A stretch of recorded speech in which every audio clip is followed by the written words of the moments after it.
Hey everyone, so it's June 2019 and I'm getting ready to update my videos for Demo 1 and Demo 2 because Qkids has updated their training videos on the teacher platform. And so I just wanted to make sure that what you're watching is up to date. I will include tips from my previous videos, but we will be going over the new material. And so here we go. Let's do Demo 1. First thing you're going to do is open up your Qkids teacher application. Some people call it the portal, the platform, I don't know, the computer app. So when it pops up, you'll see your picture right there, and then you'll see your schedule. You will want to open up whatever day you have your interview once they schedule it for Demo 1. You'll be able to click on that day and should have something pop up which would be your actual classroom for that day. I don't know if it'll have a picture or not. I don't know.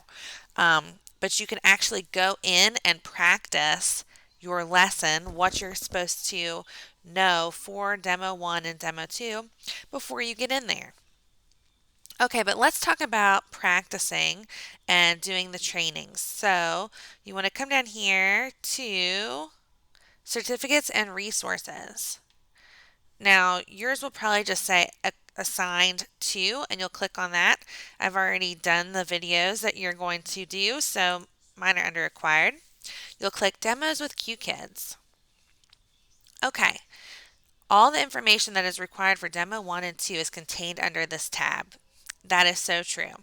So you'll start here, you'll click review under Introduction to the Learning Resources, and then you'll click through every single step. I think there's like 40 minutes maybe worth of videos, and there's some different PowerPoints that you have to read.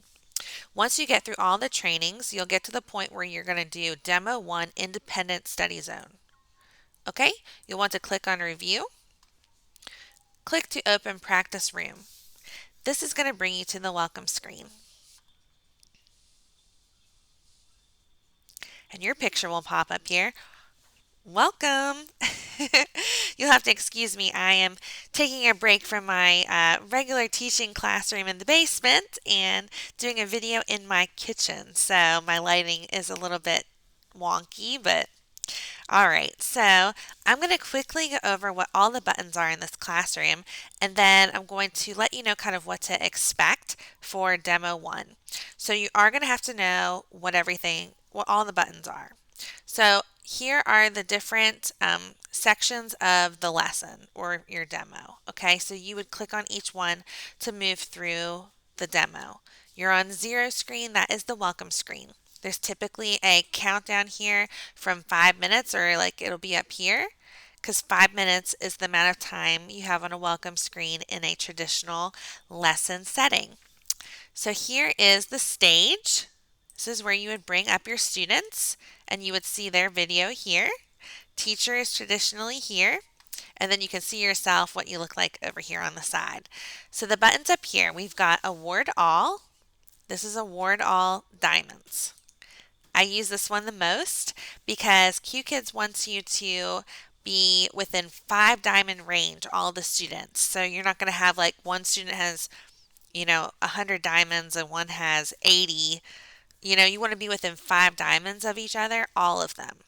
And then also, this is only in cases where a student is not late. So if all the students start on time, then you would want them to be within 5 diamonds of each other. So just click award all. It's easier than going down here and clicking each one individually every time everybody repeats. Use award all diamonds. It's easier. Here's the text board. So I use the text board on almost every single screen. Usually I'm typing out sentences or drawing attention to like what Momo or Kobe's doing, and I just type it out so they can see it. You can write welcome to class or hello, I'm teacher so-and-so. Whatever you want to do. Sometimes like if all the students are here and we're talking about what they like to do, I'll put Kobe likes to play the piano, and I'll type each kid out there at the top. So that's an idea. This is the marker. I rarely use the markers because one thing about the markers is that you can't do anything else until you click the X. So you can't award diamonds or do stickers or do anything until you exit out, and then everything you drew in markers is gone. It erases. But here is if you wanted to just erase your last step or erase all, but you have to click out to do anything else. Spotlight. If you want to draw attention to something specifically, like on an animation slide, you can use the spotlight tool to get everybody to look just at that. And then, oops, I'm getting lots of text messages. I'm going to have to stop. Here are the stickers. So they might ask you during demo 1, oh, can you put a rainbow on the board? Or can you put a firework? So I would just go through and kind of have a general idea of what the stickers are. The stickers have an X to click out of the sticker. They have this blue to make it bigger or smaller, because you will have students that want big diamonds. You can also twist them. Big diamonds or super small diamonds, and they try to eat them. So many kids do that. And then also on the ones that have oh, goodness, when do we have this?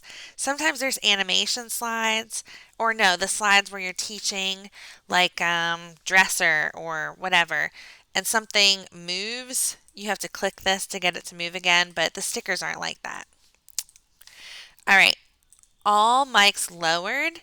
So if you're doing a game and you don't really need to hear everybody talking in the background or their computers going off and stuff, you can click all mics lowered. And then you can bring everybody back to normal with all mics on. Here's your timer for the lesson up here, so you want to always be looking at that and pacing yourself. All right, so let's bring a kid on stage. So when the welcome screen comes up, I'll wave and I'll say, "Hi everyone, welcome to class. Let's see who's here today." And then I'll bring the first student up on stage and I'll say, "Hello, I'm Courtney. Who are you?" And they'll say, "Oh, I'm Kobe." And I'll say, "Hello, Kobe. It's nice to meet you." They'll say, "It's nice to meet you too." I'll say, "How are you?" And so on and so forth. Okay, so during this time, it's really important that you check the sound. That's the whole purpose of this. You have to multitask, because you can't create a good learning environment if you have echoes or there's distractions in the background or you can't hear the kid clearly. So while you're doing all that, you need to check the sound. Now, when I brought the kid up on stage, first thing you do is click the green button so you only hear them. This is the individual mic button. Then you adjust the sound as they're talking to get to the right level for you. If there's an echo, I adjust it almost all the way down after they're done talking. Okay, try to make it, so you can get through until then. But then when you're during class, if they're not individually speaking on a game, turn it almost to 0. You can turn it to 0. And that should fix it. Now, sometimes you can't fix it that way and you have to click the mute button.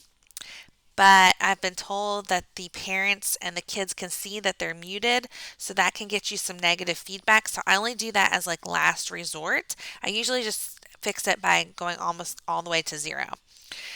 So other buttons down here, you have the mosaic. So this hides inappropriate behavior, or it's very common.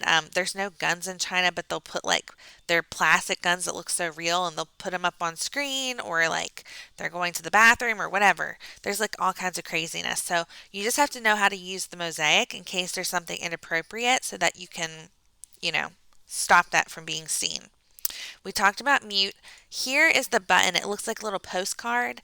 That is the evaluation. So that shows what the student was graded by a teacher, how they were graded the last class. So it'll say A, B, or C for the overall grade, and then 1, 2, 3 stars for participation, which 3 stars is the best participation. So you kind of know, with each kid, whether they participated last time or didn't, or there was an issue.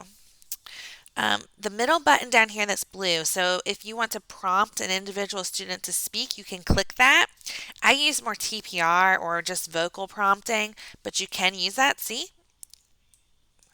Okay, and then individual diamonds. So on games where they're individually brought up on stage or it's their turn, I will give individual diamonds during individual games. All other times, I just do award all. Okay, so I think that's all the buttons there. You do have to know how to shrink or expand. Okay, when you bring a kid up, you can put them back away by clicking here. All right, the other thing you need to know is, and I didn't know this for my demo, but usually down here it will say diamonds X and then however many diamonds the kid has. Okay, you see it down here? Um, Everybody starts out with 0 on the welcome screen, but the kids themselves can click on Momo and the system automatically awards them 1 diamond. So before you go into the first slide of class, most kids will all have 1 diamond. Sometimes you'll get new children, they don't understand. So I always will say, okay, click on Momo for a diamond.